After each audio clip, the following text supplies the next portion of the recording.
Josh, welcome back to the 2024 season. And what are the biggest lessons that you learned in this past year that you'll be able to use, for this season? Life's a learning experience in general, but I think from the last season to this season, you just mature a little bit more. Obviously that loss was a pretty deep one, I guess you could say. But you just learn to take it day by day, pick yourself up when you're in the downs, and if you're in the ups, learn how to humble yourself. Um, but I think just enjoying life, taking a step back, realizing that um, I have a life outside of fighting too.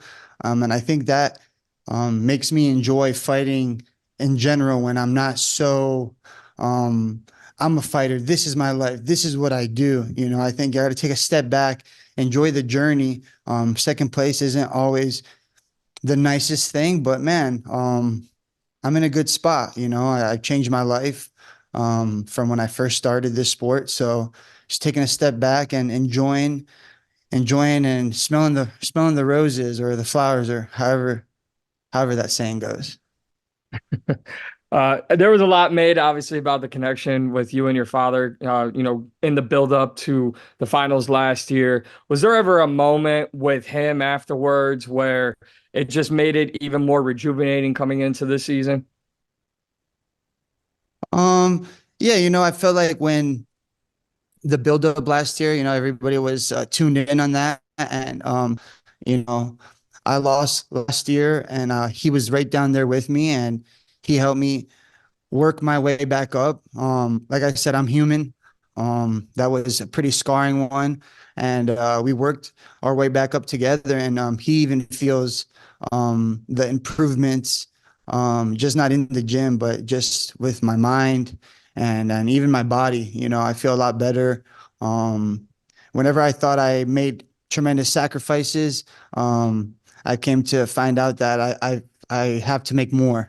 Um, and not obligation, right? It's a pleasure for me to make these sacrifices, and that's one thing he's taught me throughout the way.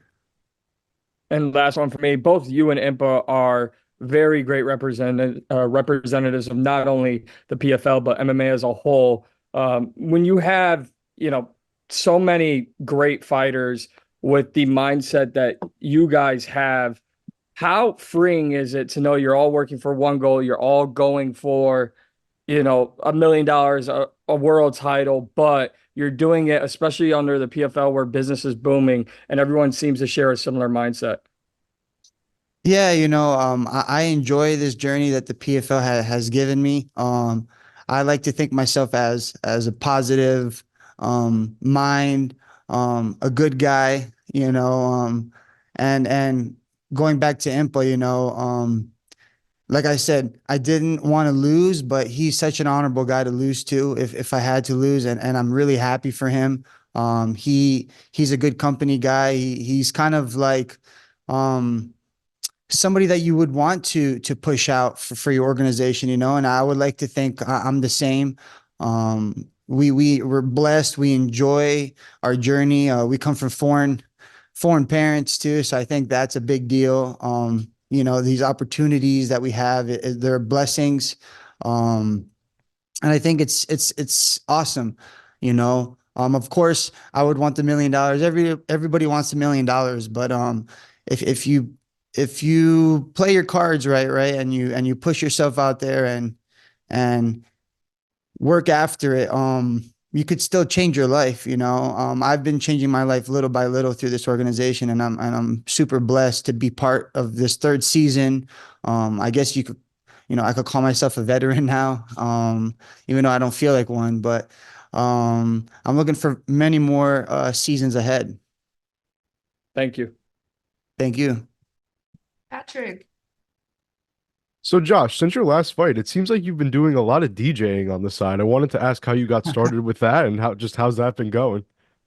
Yeah, man. So I've always been kind of like a DJ in sense. I just been posting it a lot more because I don't know. I used to feel kind of like maybe people are gonna judge me or something like that because everyone thinks I'm actually like partying where because DJ is associated with partying and stuff, but it's just a hobby that I do. I have, I was born in Miami. I have tons of friends that they're photographers and their little side hustles DJing. So I always found myself in an apartment or someone's kitchen, throwing my USB in there and throwing some tunes on. That's the beauty about DJing, right? Is like go look for, we call it like digging in the crates, right? So go look for tracks made in the 70s, 80s, 90s, or whenever, show me some cool stuff that we never heard before and present it to us. And that's something that, gets my mind off of that MMA fight lifestyle, and I think DJing is amazing. It's something that's a hobby I've enjoyed outside of fighting, and I'll probably stick with it forever, to be honest. I think it's a great thing to do. I love music in general, and I love playing with my friends. I guess you say it keeps me out of trouble. And it shows really shows me that I don't really have to get crazy to party or anything. I just need a USB with some music on and some cool friends around, and we'll play music, man. It's been working out. Love to hear that you found a nice, fun hobby outside of fighting. But inside of fighting, the division this season has to be the toughest since you've entered the PFL. I wanted to ask just your thoughts on some of the guys in the division. I know you're fighting a champion from another division, but I mean, it's a stacked division for sure. Yeah, man, it's a stacked division. We got Shoeface coming back, my teammate. Obviously, I've already fought my teammates before. I would not look forward to fighting him, but we've already talked about that, and he's a previous champion. Um, he's very good, shoe face. You got Wilkerson coming back. Obviously he had his hiccup in the past season, which, things happen, but he's back, so got to respect that. You have Impa, which has been on a tear. He's been fighting great, even though he lost his last fight. It was a great fight to watch. Goes to show to the world that I didn't lose to no chump or that guy who got horse kicked years ago in the UFC, So my opponent Sadi Boo, man, I just shook his hand right now, man. That guy's filled up. He's definitely not a 170 pounder right now, and he looks like he's happy. So yeah, I think compared to last year with what happened this year, I would say the light heavyweight division seems like one of the tougher ones compared to all the other weight classes. Not taking anything away from the other divisions, but it's stacked, man. For sure stacked. Thank you, Josh. Thank you. Dylan. Hey Josh, last year you spoke about the wide range of emotions you go through throughout fight week and especially on fight day, excitement, nerves, everything in between. What are some things you do or tell yourself throughout the week to stay level-headed and focused on the task at hand? Man, some things I tell myself in fight week is I got to take it day by day, right? I arrived on Sunday, I have Monday, I have Tuesday, Wednesday, Thursday's weigh-ins. All this stuff, man, is still a day that you have to acknowledge. You have to take it hour by hour, minute by minute. So nerves, all those feelings, they're going to be there. Anyone who tells you different, they're lying. 150% they're lying. You're going to get locked in a cage with another person, and you're supposed to think that you did everything in your power to win this fight, and they're thinking the same thing. So somebody has to be incorrect. Somebody has to be wrong, So, you just try to take it day by day. Obviously, ATT's in the house in Vegas this week. We have tons of fighters. So when I go to the training room, I see tons of coaches all over the place, my teammates. It feels great. That's something that's been good vibes all the way around. But even with that, say if that wasn't the case, you have to learn how to manage your emotions, enjoy the process. My dad would tell me, you fight 1,000 times, you fight 1,001 time. You're going to feel the same thing every time. I think that's what makes fighting great. I think that's why it's such a growing sport. But at the same time, there's only a couple guys in the top that could handle that. And I love it. I love the feeling of just training throughout fight camp, and then we get here, and the feelings always they're like right at the door waiting for you. You know, I'm back. So I open my arms to all the feelings and emotions, and enjoy the process.